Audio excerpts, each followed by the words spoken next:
Saúde os irmãos com a paz do Senhor, amém? Amém. Tome seu assento. Eu quero agradecer ao Senhor por essa oportunidade. Quero agradecer ao pastor Salmão pela confiança. E também já agradeço antecipadamente ao pastor Ed, porque toda vez que eu estou inseguro, eu oro para ele, ele está ali me confirmando. Isso aí, isso é uma ajuda extraordinária. Meus irmãos, eu estou muito feliz que você possa estar aqui nessa noite, porque eu não vim ensinar nada, viemos aprender juntos sobre a palavra do Senhor, como tem sido nas quarta-feiras, o pastor Salmão nós temos aprendido sobre o Apocalipse. Eu vou voltar só um pouquinho no tempo, vamos lá para Crônicas, 2 Crônicas 30, e nós vamos... Essa passagem é uma passagem que talvez você conheça, já ouviu muitas pregações sobre ela, mas é um texto rico, é uma passagem que nós aprendemos muito, e eu acho que hoje eu quero convidar você, e nós vamos mergulhar nesse texto e nessa passagem desse rei, e tenho certeza que o Senhor vai falar conosco. Quero, antes de ler e começar a pregação, quando o pastor Salmão avisou no domingo que eu ia pregar, aí nós estávamos ali atrás, chegou umas irmãs, falou assim: Davi, você vai pregar, mas você não vem com aquele negócio assim, a mulher mais bonita da igreja, não, isso aí já passou, você já está cansada. Então, eu não vou falar para a Fran que ela é a mulher mais bonita, não, e nem que o aniversário dela é domingo. Vamos deixar isso só para nós dois, isso aí é segredo. Quero mandar um abraço e a paz do Senhor aos meus pais, que com certeza estão me vendo pela internet, que o Senhor abençoe a vida deles e dizer que eu os amo. Quero mandar também um abraço à minha sogra, que a última vez que eu preguei não falei dela, não ficou muito legal, pastor. Então, um abraço à nossa irmã Irene e à pastora Fátima, que é uma pessoa querida, que sempre tem orado pela minha vida. E se eu falar aqui, eu vou ficar igual o Maguila, só mandando recados aos conhecidos. Vamos ao que interessa, vamos ouvir a palavra do Senhor falar conosco. Amém? 2 Crônicas 30 diz assim: Ezequias enviou uma mensagem a todo o Israel e Judá, e também escreveu cartas a Efraim e a Manassés, convidando para virem ao templo do Senhor em Jerusalém e celebrarem a Páscoa do Senhor, o Deus de Israel. Amém? Meus irmãos, apesar desse texto aqui falar exatamente sobre a Páscoa, eu vou entrar com vocês por uma nova visão desse texto, aquilo que o Senhor colocou no meu coração, e eu tenho certeza que nós vamos aprender um pouco sobre essa passagem. Aqui, quando a gente estudando, nessa época que o rei Ezequias assume o seu reinado, era uma época que estava assim, o reino de Israel estava vivendo uma tribulação terrível. Ezequias tinha assumido o reino de seu pai, Acás, e seu pai tinha dos 20 reis que tinham passado no reinado de Israel, Acás foi o pior. Era o mais fraco, era o mais corrupto, era o mais longe de Deus. E esse Acás foi tão tribuloso, tão assim, que ele se desfez de tudo aquilo que era a tradição do Senhor. Ele deixou de celebrar a Páscoa no templo, ele começou a criar altares, começou a deixar o povo ser idólatra com tudo. Então, esse homem se distanciou, não só ele, quanto o povo de Deus. Acás foi um homem tribulado. Pensa num rei que só fez mal ao povo de Israel. Então, depois do seu reinado de Acás, vem Ezequias, que é o filho de Acás, e assume esse reinado com 25 anos de idade. Isso nós estamos falando que essa era aqui é em torno de 720 anos antes de Cristo. Então, o Ezequias assume com 25 anos e ele assume uma herança do povo de Deus disperso, longe de Deus, longe das tradições e longe da lei, porque nesse tempo que regia era a lei de Moisés. Então, o povo de Israel, o povo de Deus, os filhos de Deus, estavam completamente longe da casa do Senhor. Foi assim que Ezequias assume o reino. E, historicamente, depois que Salomão morreu, eu estou contextualizando para você entender as passagens que vão vir a seguir. Quando Salomão morreu, as 12 tribos de Israel, eles brigaram entre si. 10 das tribos foram para o reino do norte, e duas das tribos ficaram no reino do sul, que era as 10 tribos de cima era o reino de Israel, e as 2 tribos de baixo do mapa era o reino de Judá, aonde estava a capital Jerusalém. E então, quando Ezequias assume o reino, o reino de Israel estava dividido em 2. Tem o reino do norte, que era Israel em si, e o reino de baixo, que era Judá. E ele pega esse povo dividido, ele pega esse povo longe do Senhor, e ele fala, isso não está certo. Isso não tá bom, isso não tá agradável aos olhos do Senhor.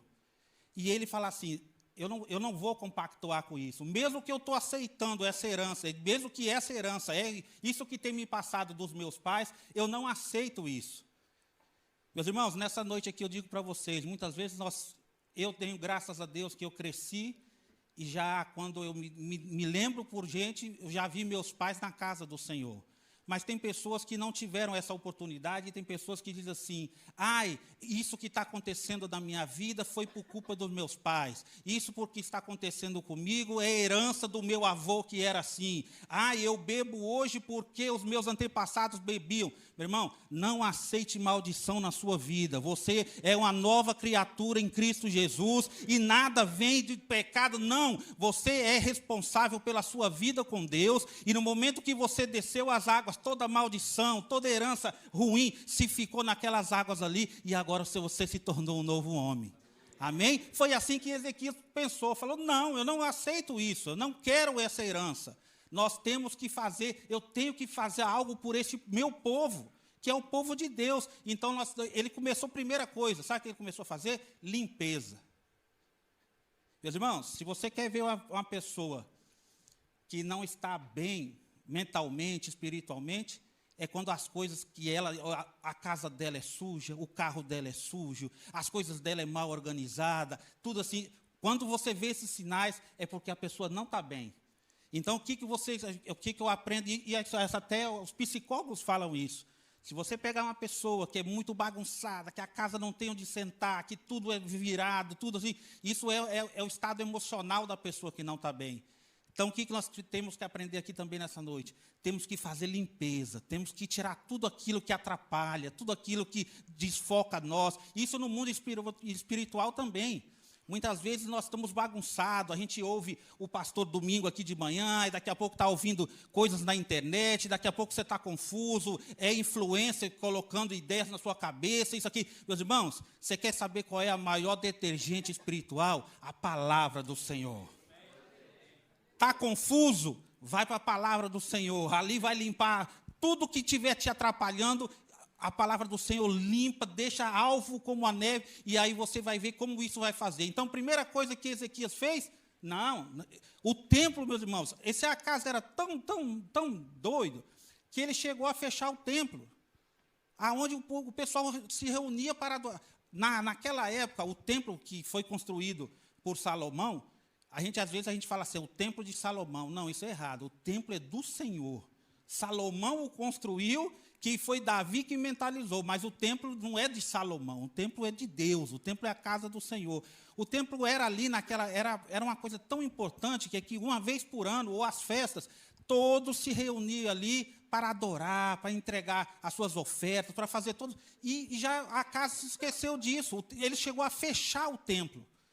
Então, quando Ezequias fala assim, não, eu não quero isso, isso não pode fazer, e tinha idolatria dentro da casa do Senhor. Então, a primeira coisa que Ezequias fez, vamos limpar tudo. Começou a quebrar ídolos, começou a quebrar altares, começou a fazer uma limpeza geral. Essa limpeza, isso está no capítulo 29, durou 15 dias.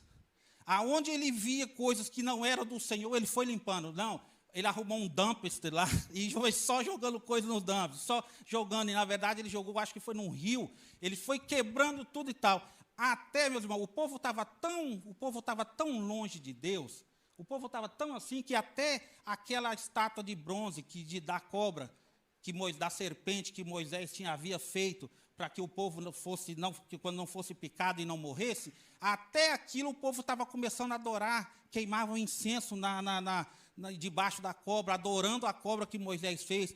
Aí Ezequias falou, o quê? Cobra? Meteu o machado também na cobra, quebrou tudo, não deixou nada. Foi daí que ele começou a nova limpeza. E falou assim, a partir de agora, vai começar um tempo novo. Quem está disposto a colocar tudo para fora para começar um tempo novo com o Senhor? Aleluia.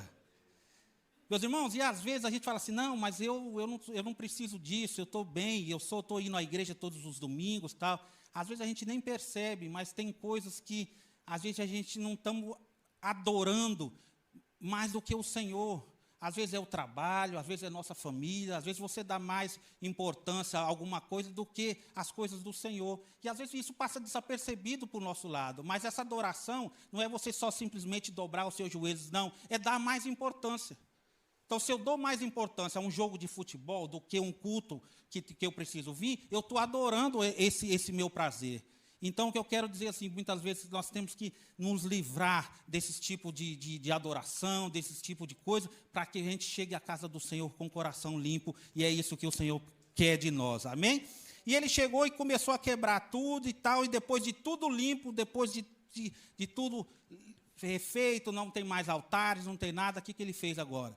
Ele chama todo o povo e fala assim, agora eu vou fazer o seguinte, eu vou convocar todos os meus irmãos, todos, sem exceção, para nós fazermos uma grande festa de Páscoa. E, como o reino era dividido, as 2 tribos no sul e as 10 tribos para cima, a parte de cima, que era Israel, estava sofrendo uma perseguição terrível do reino da Assíria.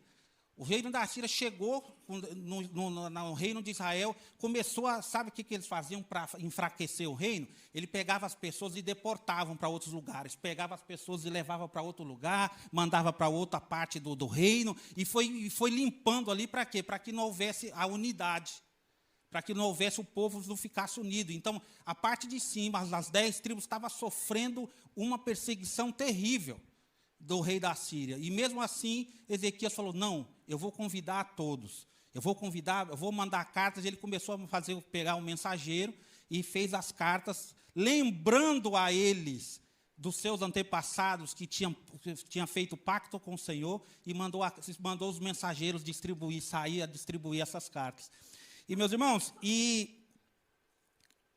ele, quando chegou, os mensageiros chegaram, tanto no reino de Judá, que era o reino dele, quanto ao reino de Israel, que era a parte do norte, teve muita gente que falou assim, aleluia, chegou o tempo da restauração. Muita gente se alegrou com essa atitude de Ezequias, falou assim, graças a Deus, agora nós vamos nos reunir novamente para adorar ao Senhor. Só que ao mesmo tempo que muitos desses adoraram, agradeceram a Deus, teve gente, principalmente do reino do norte, de Israel, que começaram a zombar da carta de Ezequias, começaram a rir, começaram a dizer, você está maluco? Na verdade, eles não eram inimigo, mas não eram amigo, entende? Era como assim, era o mesmo povo de Deus que havia se dividido, então um estava para lá, outro para cá. Agora você imagina esse rei mandando carta lá para cima, você imagina o Brasil mandando carta para a Argentina para que eles viessem para dentro do Brasil para adorar ao Senhor. É mais ou menos isso como é que estava. Então, quando chegou lá essas cartas, eles começaram a zombar dos mensageiros e começaram a rir. E quando eu estava preparando esse esboço, eu pensei em nós. Muitas vezes a gente tem sonhos, tem planos, tem propósito, e quando a gente vai contar a alguém, o que eles fazem? Eles riem de nós, eles duvidam da gente. Pois eu vim aqui hoje para te dizer, meu irmão, se você tem um propósito e ele está debaixo da honra do Senhor, debaixo da bênção do Senhor, pode rir o que for, porque o Senhor vai te dar a vitória. O Senhor vai ser contigo e você vai concluir esses seus planos. Não importa quem vai rir, não importa quem vai zombar, mas que no final o Senhor vai honrar a sua vida, você pode ter certeza que vai honrar. E então Ezequias convoca todo o povo de Judá, de Israel e tal, e lá vem, ele passa um dia, começa a chegar pessoas, pastor, e o coração dele, eu imagino me colocando no lugar dele. Será que o povo virá? Será que o povo atendeu a minha carta? Será que essa reunião realmente vai voltar a acontecer? e ele vem, o povo vem chegando, e vai um dia, daqui a pouco vai mais um pouco, vem gente do leste, vem gente do oeste, daqui a pouco estão chegando em Jerusalém, daqui a pouco uma grande multidão se formou. Eu acho que num dia ele acordou de manhã e foi à sua janela lá, e quando olhou para baixo, uma multidão esperando para engrandecer o santo nome do Senhor. Vieram estrangeiros, vieram o povo de Deus que estava em outra parte, em outros países, vieram todos porque sabiam que algo novo ia acontecer, que algo especial estava para acontecer ali. E Ezequias, então, quando recebe essa multidão, e todos vieram para adorar ao Senhor, e ele fala assim, agora, então, vamos celebrar a Páscoa. A Páscoa, normalmente, meus irmãos, se comemorava, agora, acho que até hoje se comemora no primeiro mês do calendário judaico, no 14º dia. Mas quando Ezequias manda as cartas e o povo começa a chegar, não deu tempo para que pudesse se preparar toda a Páscoa, para que todos aqueles recebessem. Então, ele foi recebendo e a Páscoa foi transferida para o mês seguinte. Uma excepcionalidade, então, a Páscoa sempre era no primeiro mês, no 14º dia. Mas aqui não deu para fazer. Então, Ezequias determinou que fosse no segundo mês, no 14º dia. E por que eu estou falando isso? Porque não foi só porque as pessoas estavam chegando, mas é porque, para você, naquele tempo, você participar da Páscoa, você tinha que estar puro. Você não podia se considerado impuro. E também deveria ter os sacerdotes para poder atender todo esse povo. Mas era uma multidão tão grande, que não tinha sacerdote disponível para poder fazer a Páscoa para todos. E não tinha, e o povo estava impuro, porque, imagina, muito tempo sem estar com o Senhor, muitas pessoas, naquele tempo, se você considerava impuro, até se você tocasse num cadáver, então você se tornaria impuro. Então, ali o povo, todos que desciam para fazer, porque quem na Páscoa dos judeus, se o pai de família poderia imolar o cordeiro, mas se ele tivesse impuro, ele não poderia nem imolar o cordeiro, nem comer. Ele não poderia nem fazer o sacrifício, a oferta ao Senhor, e nem poderia comer da carne, se ele tivesse impuro. Então, esse povo desceu, chegou todos lá. E agora, Ezequias, e agora? O que eu faço? Não tem sacerdote disponível para atender a todos, para entregar as ofertas de todo mundo, os cordeiros, para imolar todo mundo, e esse povo está impuro. E aí Ezequias falou o seguinte, só tem um jeito, vou orar ao Senhor. Vou orar ao Senhor, e o Senhor vai me dar a solução. Meus irmãos, e Ezequias faz uma oração ao Senhor de todo o coração, dizendo assim, Senhor, purifica esse povo, perdoa os pecados dele, para que todos possamos participar. E o Senhor ouviu a oração de Ezequias. Ouviu a oração de Ezequias e todos puderam comer, só que não imolar. E aí quem foi imolar? Todos os levitas.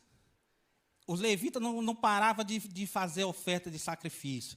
Ou então as pessoas vinham, mesmo não estando puro, trazia a sua oferta, os levitas vinham, imolavam o cordeiro, e entregavam como no altar do Senhor, e aquelas pessoas poderiam comer e festejar na casa do Senhor aquela Páscoa com todos. Meu irmão, pensa numa festa linda. Pensa numa festa linda, foi algo assim extraordinário. Ezequias, só para você ter uma ideia, Ezequias preparou tudo e todos, e era uma multidão incontável que estava ali, a Páscoa não era só comida, ali estava o elo entre eles e Deus, ali estava a entrega da oferta e Deus a aceitar a oferta, era uma restauração, era muito mais uma restauração espiritual do que comida. Então, o povo estava ali sedento de Deus. Então, Ezequias preparou a Páscoa, todos puderam comer. Nesse meio tempo, os sacerdotes se purificavam para poder atender a demanda do povo. A festa foi tão boa, que normalmente a Páscoa durava 7 dias. Quando chegou no final dos 7 dias, o povo não queria ir embora.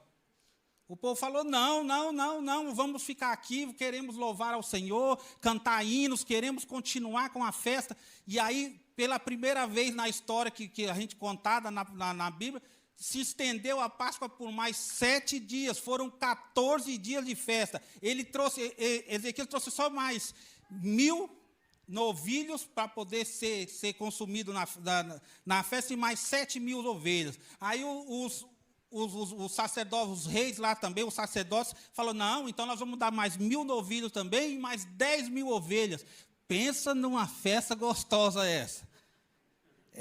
O churrasco estava pronto.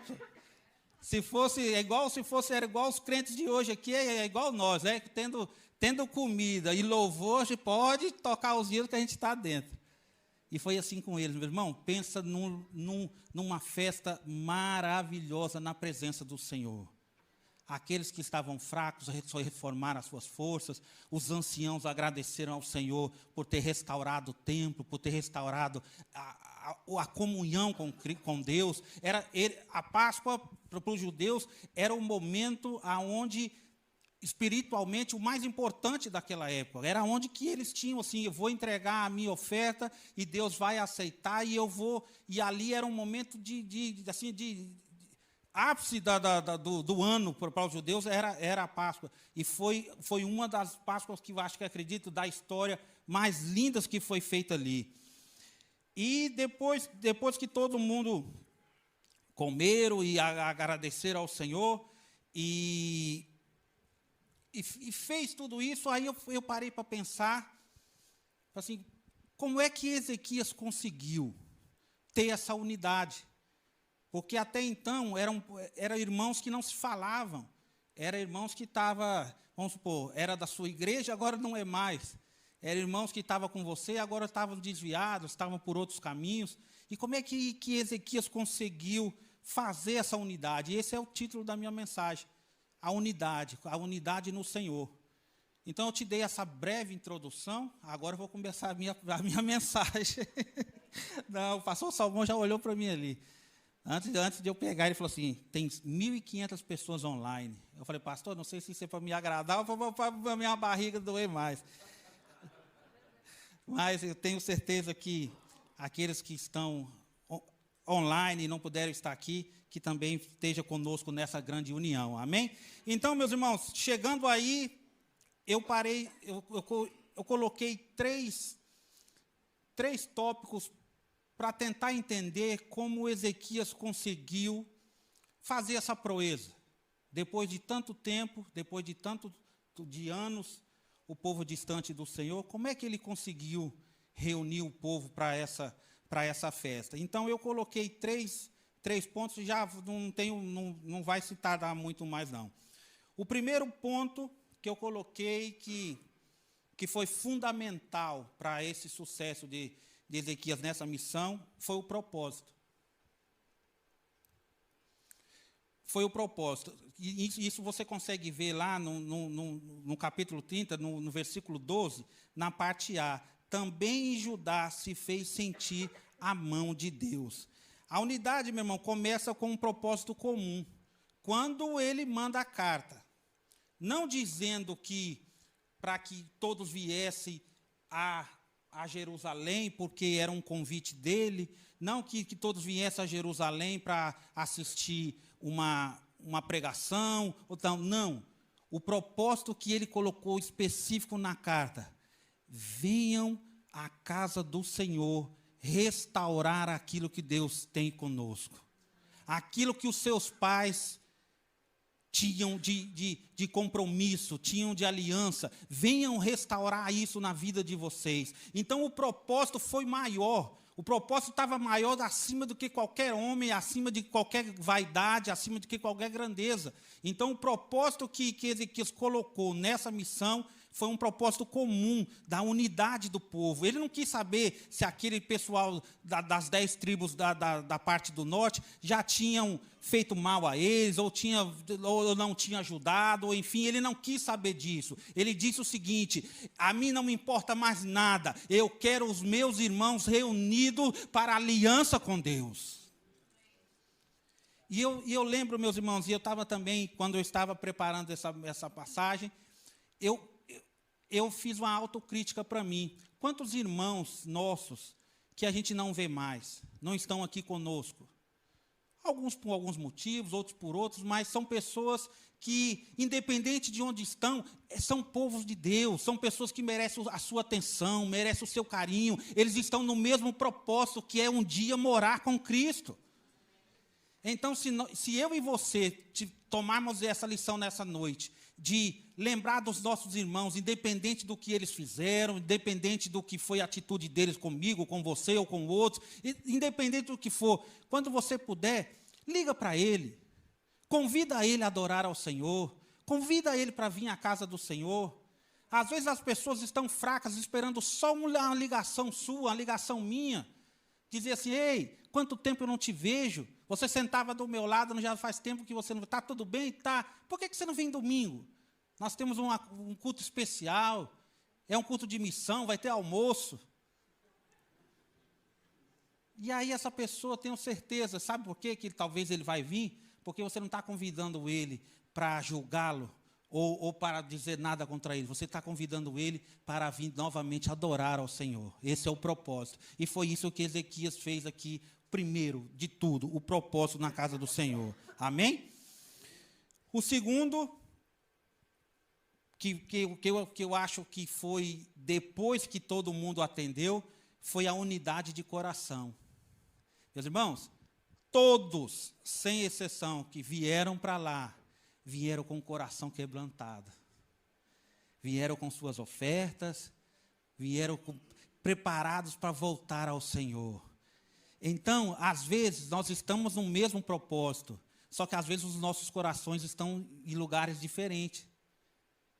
Às vezes nós estamos dentro da mesma igreja, só que um quer os bancos vermelhos, outros querem os bancos verdes, outros querem... E ao invés disso, nós devíamos ter o nosso coração unido, sabe para quê? Para a verdadeira adoração ao Senhor. Então, aquelas pessoas, a festa, se Deus recebeu aquele sacrifício, sabe por quê? Porque todos estavam com o coração unânimes para adorar e engrandecer o Rei dos Senhores. Todos estavam ali para voltar ao amor dos seus pais. Todos estavam ali para dizer ao Senhor: Senhor, eu pude estar longe de Ti, mas eu quero voltar à Sua presença. Então, meus irmãos, todas as vezes eu falo isso quando eu falo para vocês, eu sou o primeiro a receber. Quando nós viemos cultuar ao Senhor, quando nós viemos numa reunião, num culto, enfim, viemos com o nosso coração unânime, no mesmo propósito. Ah, eu não gosto dessa pessoa que está louvando. Não é a pessoa que está louvando aqui, é só um instrumento, mas nós estamos louvando ao Senhor. Aí esse que você tem que gostar e tem que entender que é aqui, nós estamos para isso. Nós não estamos aqui para eu gosto da voz desse, não, nós estamos aqui para adorar ao Senhor, na sua plenitude, de coração aberto, de coração unânime, juntos. E quando nós estivermos nesse coração todo, você já viu que tem cultos, às vezes, que parece que nós estamos subindo assim, ó, parece que tem alguma coisa que envolve a igreja e tal. Sabe o que é isso? É quando nossos corações estão ligados, estão abertos na mesma conexão.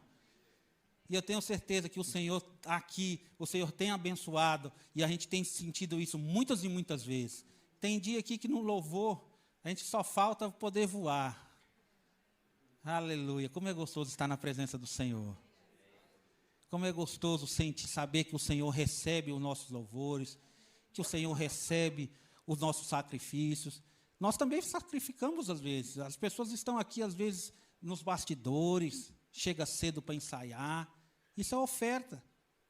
Hoje nós não trazemos mais nossas ovelhas para ser sacrificadas, mas trazemos o nosso tempo, a nossa vida, as nossas prioridades. Quando você prioriza o Senhor, ao invés de qualquer outra coisa, isso é uma oferta que você está dando ao Senhor. O Senhor está olhando assim, Ele poderia estar fazendo aquilo que Ele queria, mas Ele está aqui por obediência. Ele está aqui com o coração. Eu tenho certeza que isso está lá na caderneta do Senhor. E quando às vezes quando a gente precisa socorrer ao Senhor, Ele olha lá na caderneta: esse aqui tem ponto comigo. Aleluia. Não é assim, sabe por quê? Porque Deus é tão grandioso que mesmo sem ponto ou sem ponto, Ele vai nos abençoar, porque a sua bondade é infinita e a sua misericórdia dura para sempre. Amém? E, meus irmãos, no último ponto que eu coloquei, é a unidade da missão, que está lá no capítulo 30, no versículo 12c, diz assim: para cumprir o mandamento do rei e dos príncipes, segundo a palavra do Senhor. Aí a unidade é a mesma missão ou a tarefa comum. Então, todos, quando a gente tem uma missão, o pastor diz assim, eu lembro, se você parar para pensar o seguinte, lá, vamos voltar a 5 anos atrás. 5, pastor, que nós estamos aqui? 2 e pouco, eu estou achando. De Medford, então, mais ou menos 3 anos a 4 anos. Quem de nós pensaríamos, lá no culto, lá em Medford, volte atrás, pensando assim, daqui 3 anos nós vamos estar dentro da nossa igreja, comprada, com um telão lindo, com tudo feito, com as cadeiras delícia, com estacionamento grande, com tudo, com a cozinha mais linda que tem, salas para todo canto. Quem imaginava isso? Mas quando a missão, nós todos estamos juntos na mesma missão, quando o pastor Salmão, revelado por Deus, falou, não, nós vamos comprar, vamos criar estratégia, vamos comprar uma casa, a casa vai valorizar, nós vamos pegar esse valor e vamos dar entrada e nós vamos conseguir. E aí passou para a igreja e toda a igreja se reuniu nessa missão. Ei, meu irmão, um povo com missão, coração unido e no propósito de Deus, sai da frente que eles fazem coisas extraordinárias. Se você parar 3 anos atrás, 4 anos, parar para pensar, nós teríamos condições de estar aqui hoje? Não, se você parar financeiramente falando e tudo, não tinha condições. Mas, no propósito, com os corações unidos e com a missão definida, e as mãos do Senhor assim por cima da gente, assim, ó, sai da frente que a gente vai passar por cima de tudo.